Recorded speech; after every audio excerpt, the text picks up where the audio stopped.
Offside and Bounds.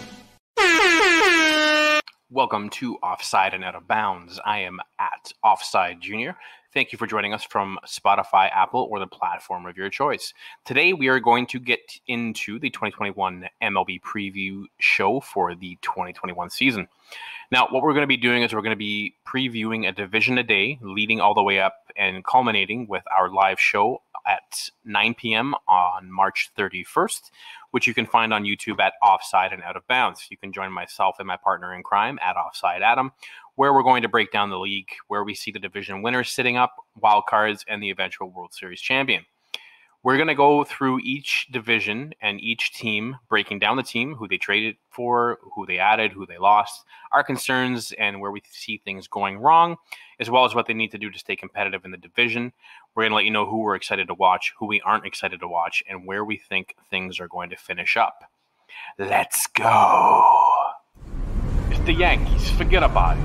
So we're going to start off this AL East preview with the New York Yankees. They were 33-27 last year and lost in the ALDS to the Rays and are managed by Aaron Boone. Now, to break down this team, they're currently sitting in the number 3 spot in the preseason rankings, and that's based mainly upon the fact that they have a lot of star power with Judge, Stanton, Sanchez, LeMahieu, etc.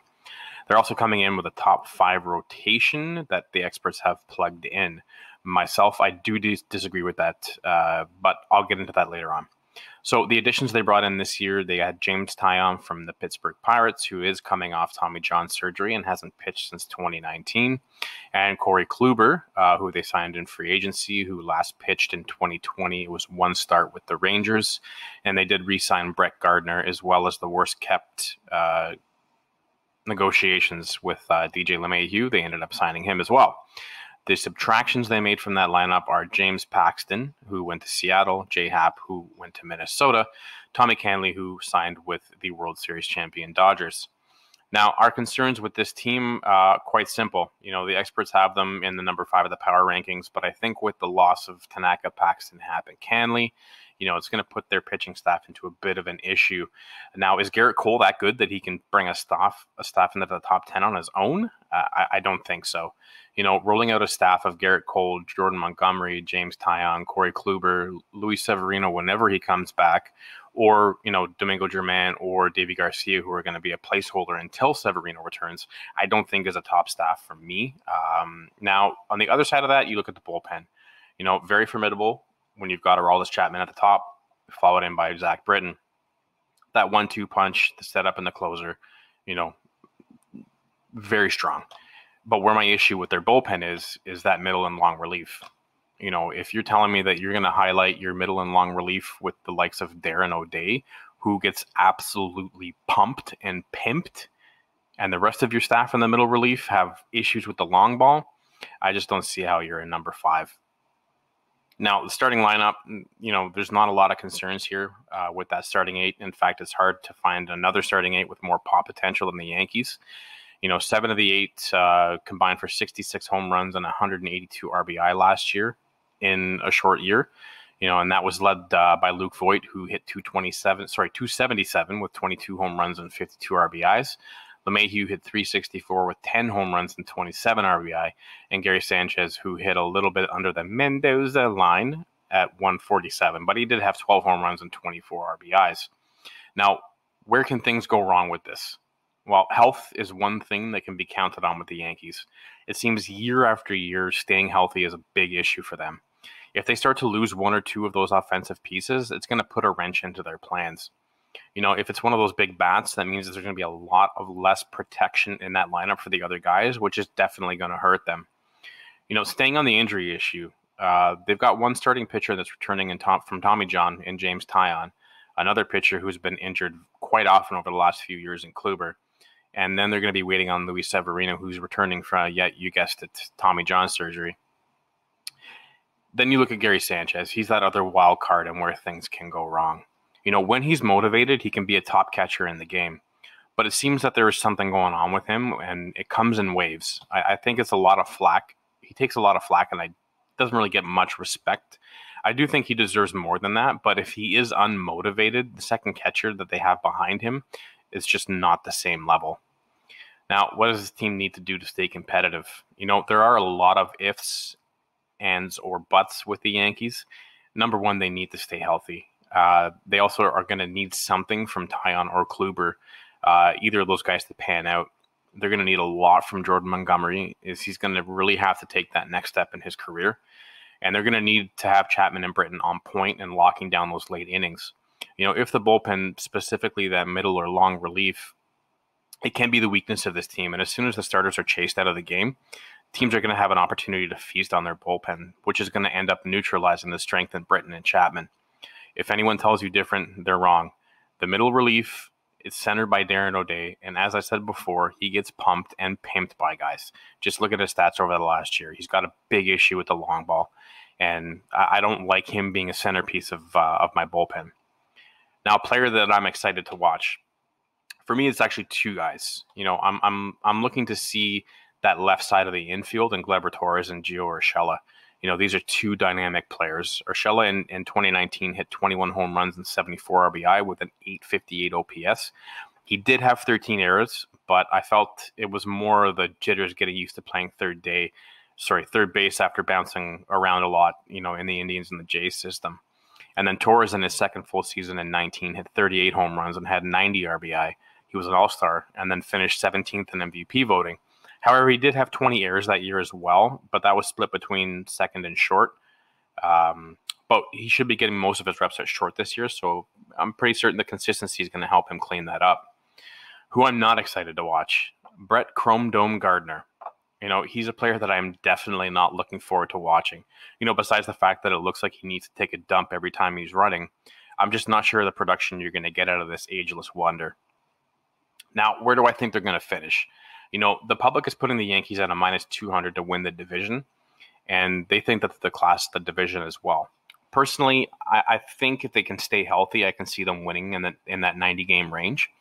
If the gamble on the starters don't pay off and the injury bug does hit, they're going to be prone to finish anywhere from second to third. I don't think they can fall much farther than that, but I think worst case scenario for them is a wild card. Best case scenario is winning the division. The Toronto Blue Jays. All right, the Toronto Blue Jays. They finished 32-28 last year and lost in the AL wildcard to the Rays, and they are managed by Charlie Montoyo. Now, to break this team down, they're currently sitting in the number 8th spot in the preseason rankings, and this team is a bit of a polar opposite to the Yankees, as they've got a ton of youth, and there's been a big youth movement in Toronto over the last few years, as now they are one of the youngest teams. Over the offseason, they added the likes of former World Series MVP George Springer and Marcus Semien from the wastelands of Oakland. I think the last time that the Jays picked up someone from Oakland who was in that wasteland ended up being an MVP and starting a revolution in Toronto. So, maybe the Jays have some magic in Marcus Semien. They also brought in arms Kirby Yates, Tyler Chatwood, David Phelps, and they did re-sign Robbie Ray and made a bit of a trade with the Mets that landed them Steven Matz, who hopefully can improve on his 0-5 and 9.68 ERA last year.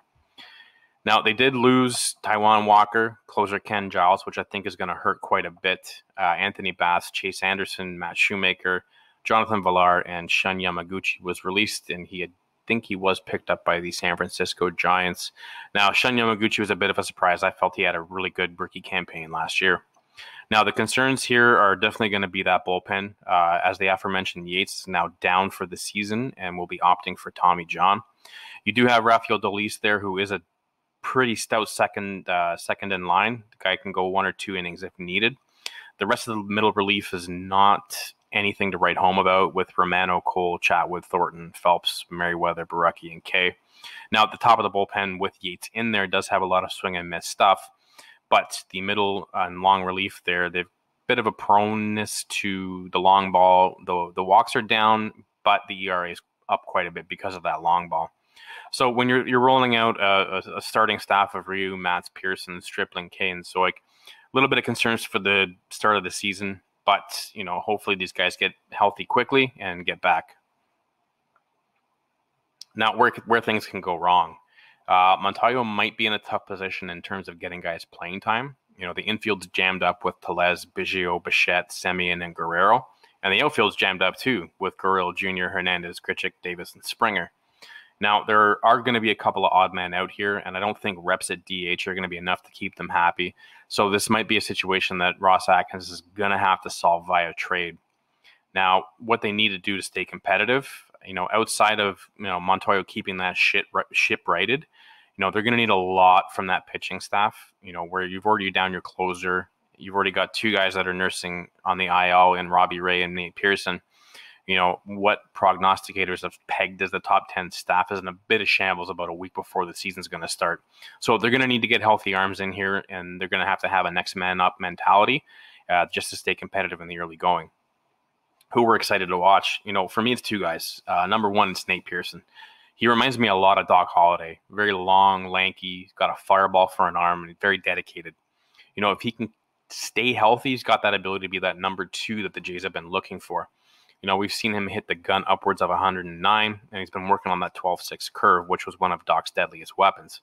He does have a very high baseball IQ and has the ability to criticize his own pitching without getting teary-eyed about it. Sounds like Doc, right? Sure does.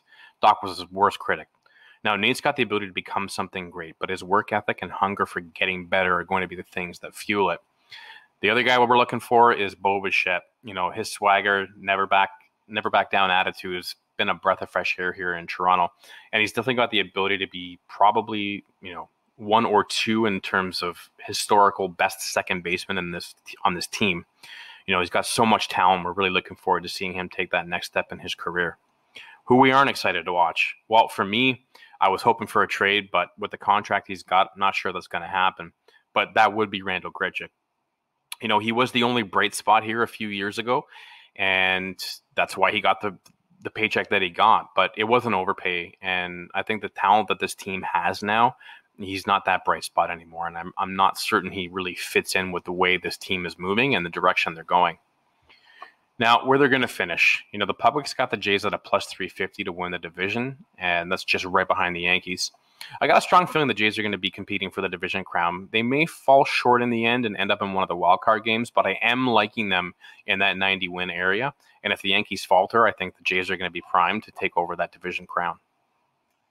The Tampa Bay Rays?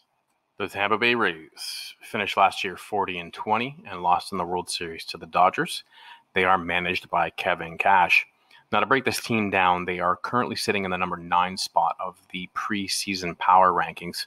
They did lose in the World Series to the Dodgers, where their offense went in the night with nothing but a whimper. Who they added? They did bring back past fan favorite in Chris Archer, who was a pitcher of high value, and they traded him for prospect capital a few years ago. Also brought in Michael Wacha, Rich Hill, Colin McHugh, and they did re-sign Mike Zunino, Chaz Rowe, and Oliver Drake. Who they lost? Well, their subtractions are obvious in Blake Snell, who is a huge loss to the staff in what was a prototypical Rays move, which is draft, nurture, build, develop, turn into all-star caliber player, and then trade them for prospects. This is going to be a strategy I think sooner rather than later is going to stop paying off for Tampa. Along with Snell, Charlie Morton opted for free agency and signed with the Braves. Hunter Renfroe went to division rival Boston. And Aaron Loop also escaped the ugliest stadium in baseball for greener pastures. Now, my concern for this team is if their pitching staff is not on point out of the gate, they could be in a lot of trouble. They're going to need Glasnow to pretty much step in and become Blake Snell, if not better, which he definitely has the ability to do. What you have in Rich Hill, which is consistent, if nothing else. Yarborough, Archer, and Wacha, they become the glaring concerns of the staff. Now, the bullpen is solid again and is not going to be an issue. But if they don't get anything from Archer, Hill, and Yarborough, they're going to be in a world of hurt. Where things can go wrong. If the bats don't wake up from the World Series loss and Randy is not as dandy as he was last year, and the pitching staff goes sideways, it's going to be a tough year for Tampa. Now, what they need to do to stay competitive. The Rays need a hope and a prayer to stay competitive with the Jays and the Yankees. However, they seem to be there every year, even when people don't think they have talent on the team. What they need is simple. The pitching staff's got to pitch well. The bats have to be thunderous, and Wander Franco has to be out of this world. If they don't get 2 of those 3 items, it's going to be about focusing on that last wild card and preparing to play on the road come playoff time. Who we're excited to watch? Well, pretty certain it's going to be the same person everyone else is excited to watch, and that's Wander Franco, who is the number one prospect in baseball. Who we aren't excited to watch. Anyone coming out of the bullpen to start a game. The Rays always seem to be that team to try new things to get an edge because ownership won't pay to keep the talent there. You know what? At least fix up the stadium, or get a new one, or start paying your players, or move the team. That whole organization is almost like a AAA team for the rest of the league to play and then take their talent for next to nothing. The Rays are great at drafting. They have amazing scouts, and they just seem to find the right guys, and they're great at developing arms. There's no doubt about that. But the prospect capital they've been getting in return over the last little while just doesn't seem to pan out. Where I think they're going to finish. I've got the Rays penciled in one of the wild card games. Just not certain they're going to have enough to surpass the Jays and Yankees. Now, if one of them falters, it could happen. Regardless of what people say, I think this team has a lot of talent. A couple of pieces at the deadline, and they're capable of making another deep run. The Boston Red Sox. Say it, Frenchie. Say it.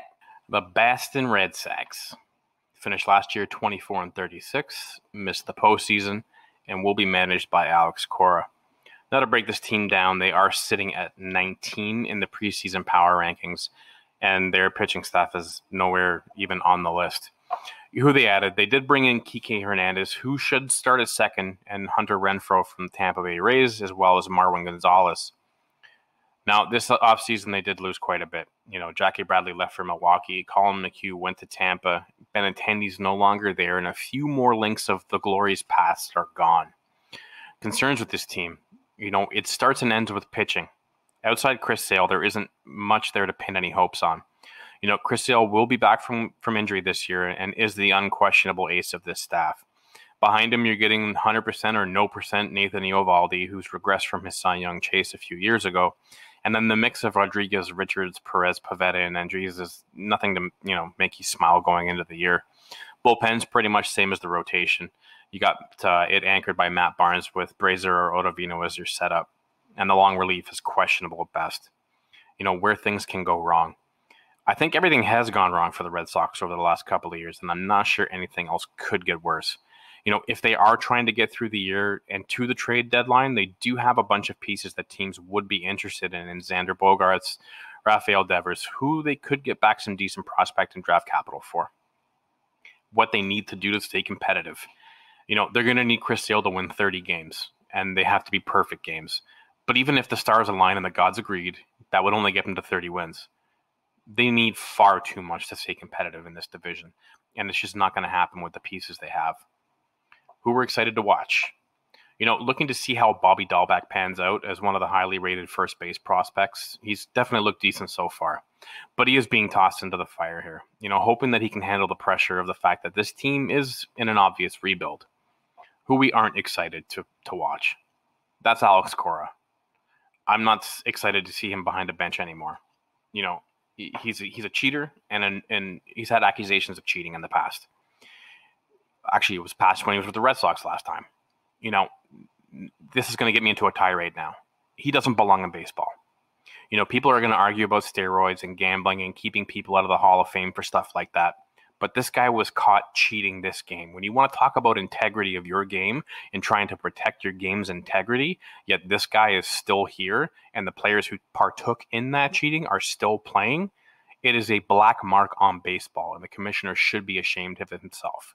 Alex Cora deserves to be sitting on a pine bench somewhere coaching Little League, not in the majors. And if he's allowed to stay in this game, then you should be opening up the Hall of Fame to Pete Rose, Barry Bonds, and Shoeless Joe. End of story. Where we think they're going to finish. The public's got them at a plus 850 to win the division. We see that as a long shot. We should have them at plus 1800 to win the division. It's going to be another year of being on the outside looking in. Got them penciled in at fourth place, just in front of the Orioles. It's going to be a tough year in Boston. All they need to do is gamble on a few prospects, get something for the guys they have, and they can move and then wait for old man Henry to open up the purse strings and overpay for free agents. Boston is a great baseball town, and it's almost like it deserves better than this. It deserves more than this. But, every team does have those stretches of not being competitive, and it just feels like this is Boston's turn. The Baltimore Orioles. 22-35 last year, missed the postseason, and they're managed by Brandon Hyde.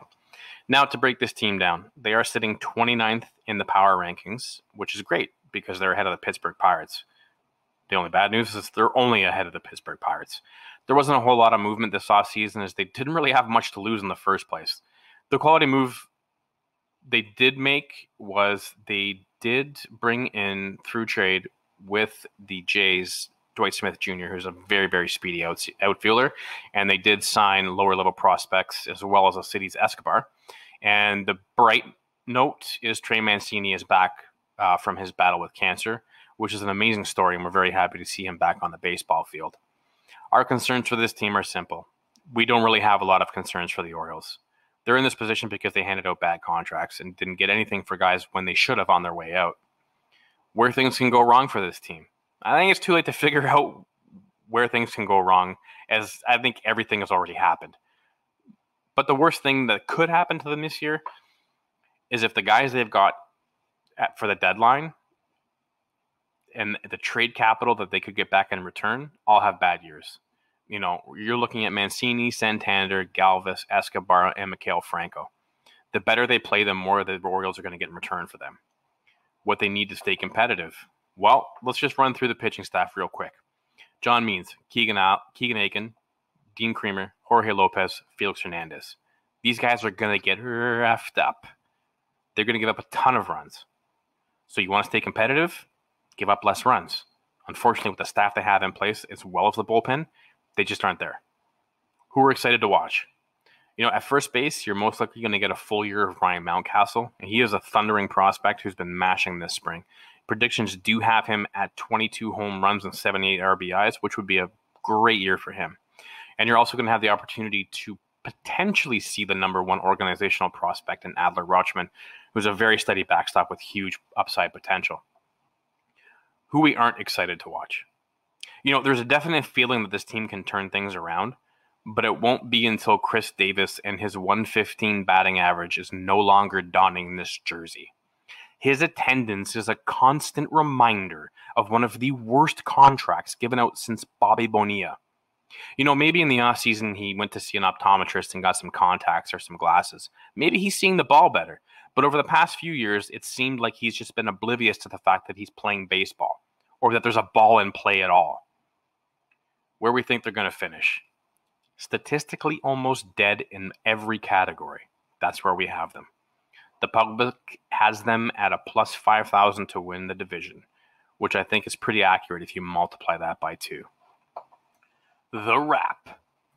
So, to break down the East, it's going to be a 3-horse race. New York, Toronto, Tampa Bay. My projections, Yankees win the division. Jays have the first wild card. Jays raise the last wild card. Red Sox in 4th, Orioles in 5th.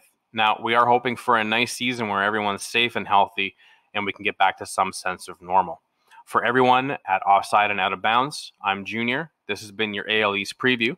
Check back tomorrow as we will previewing the AL Central and we'll review each division leading up to opening day.